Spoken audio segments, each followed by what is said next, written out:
My name is Chris Kroll, and a couple months ago I started this group, and I see a lot of familiar faces, so thank you all for coming back. The mission of our organization is, our group is for families with advanced learner or gifted children who live in or attend school in Loudoun County.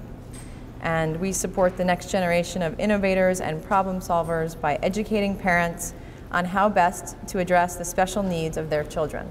So this is what we do. So the first speaker is Ken Nysmith, who's the head of the Nysmith School, and he's going to present on the importance of communities for gifted children. There you go, Ken. Thank you. Excuse me. Thank you, Chris. You know, the mission of this organization to go ahead and raise the awareness and the needs for gifted children is critical. As you guys are probably all aware, and I'll try and make this keep within my 10 minutes, so let me know if I start getting a little verbose. But at our first meeting, we really talked about being able to do the IQ testing and what is the value of IQ testing. Gifted children are different. They do have different needs. They are much more sensitive, but they are also silly. They're they're less mature, although intellectually they may be thinking a year or two beyond. That's a challenge for these children. Communities are critical. At our second meeting, as Deep kind of demonstrated, the number one goal for us as parents is we want our children to be happy. Absolutely. The question is, can you be happy when you're the only one in the class who's thinking on that level? When you're the child who's looking around going, I know this answer, but I've had my hand up every time. And all of a sudden, people are going, put your hand down. You know, why are you the know-it-all? Well, the reality is they have a lot of information to share. The key for our program, and the key for all these gifted programs, is to be able to go ahead and validate those interests, to be able to go ahead and give them that sense of feeling normal. As we look in the mirror, we're all our most challenging critic. It's even worse for gifted children, because they want to know, why am I different?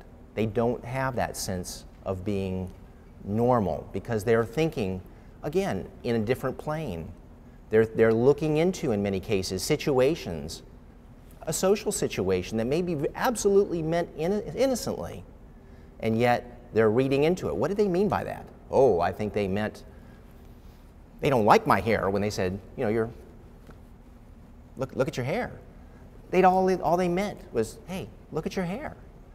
They did not mean to read into that, and that is a big part of who these kids are. It is absolutely critical to find that acceptance. You can find it in lots of different ways. Certainly, the more exposure you have to others like you, that you have more exposure to people who have ideas and share your communal interests, the more you feel normal, the more you feel like you belong. And that's really it in a nutshell. I can't tell you how many hundreds, if not thousands, of families that come to visit us that walk through the door and expecting a bunch of little nerds. Well, what was a nerd? What's the definition of a nerd? A child who loves math, a child who loves science, socially awkward. Why are they socially awkward? Because they don't have that community of shared interests. They don't understand why other children in the class in kindergarten don't want to talk about black holes or talk about space, and just want to talk about, again, what other children want to talk about.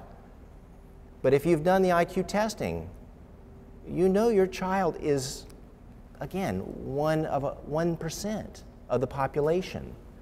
So it's trying to give them that sense of community.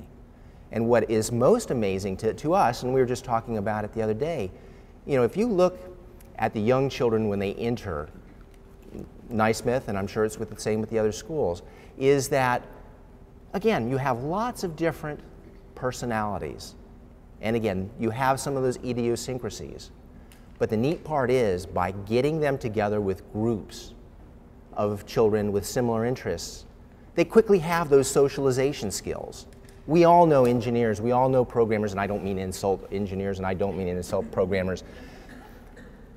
But we all know very bright intelligent people who cannot communicate their ideas, who cannot share their emotions, they cannot share their thoughts.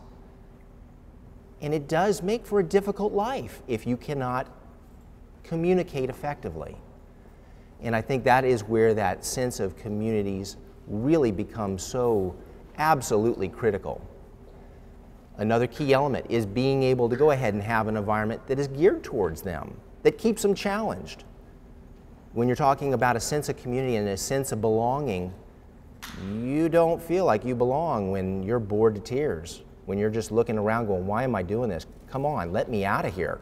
I don't understand.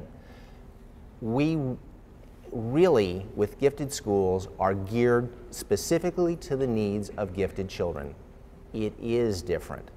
There are some things that you can do as parents, whether you attend a school for gifted children or not. Even if you're in the public school, in a public school community, again, it's not unlike the difference between being on a cruise ship versus being in the ocean with a life raft thrown to you. But there are studies out there that show that, again, if you can get your child into a summer camp program, and again, there are some interesting brochures over here from the Summer Institute for the Gifted, as well as the CTY program. The National Junior Leadership Council as well is an interesting group that is able to go ahead and bring in children with similar aptitudes and similar envisions of their future to be able to have that sense of community. And you say, well, you know, what is a summer going to mean to a child? It gives them a sense there's someone out there that shares their interests, that likes them, that they're not alone in the sea of emptiness. It doesn't have to be like that. It really can be a wonderful celebration of who they are, because we all are different. Our children are different. And so being able to go ahead and recognize that difference and being able to go ahead and maximize all that potential that they have in a way that is all about happiness. That is it in a nutshell. So are there questions?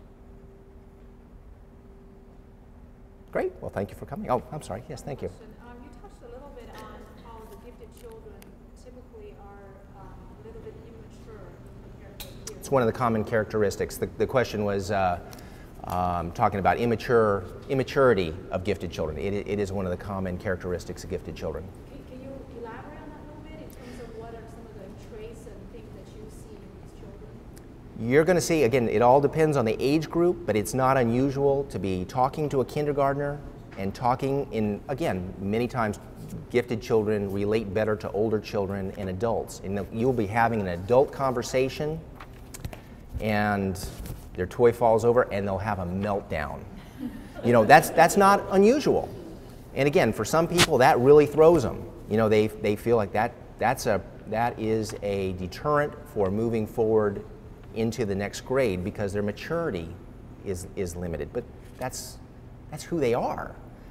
And so if you're used to dealing with that, it's easy to accept and say, okay, come on, let's get this settled and get you back on track, helping to give them that support.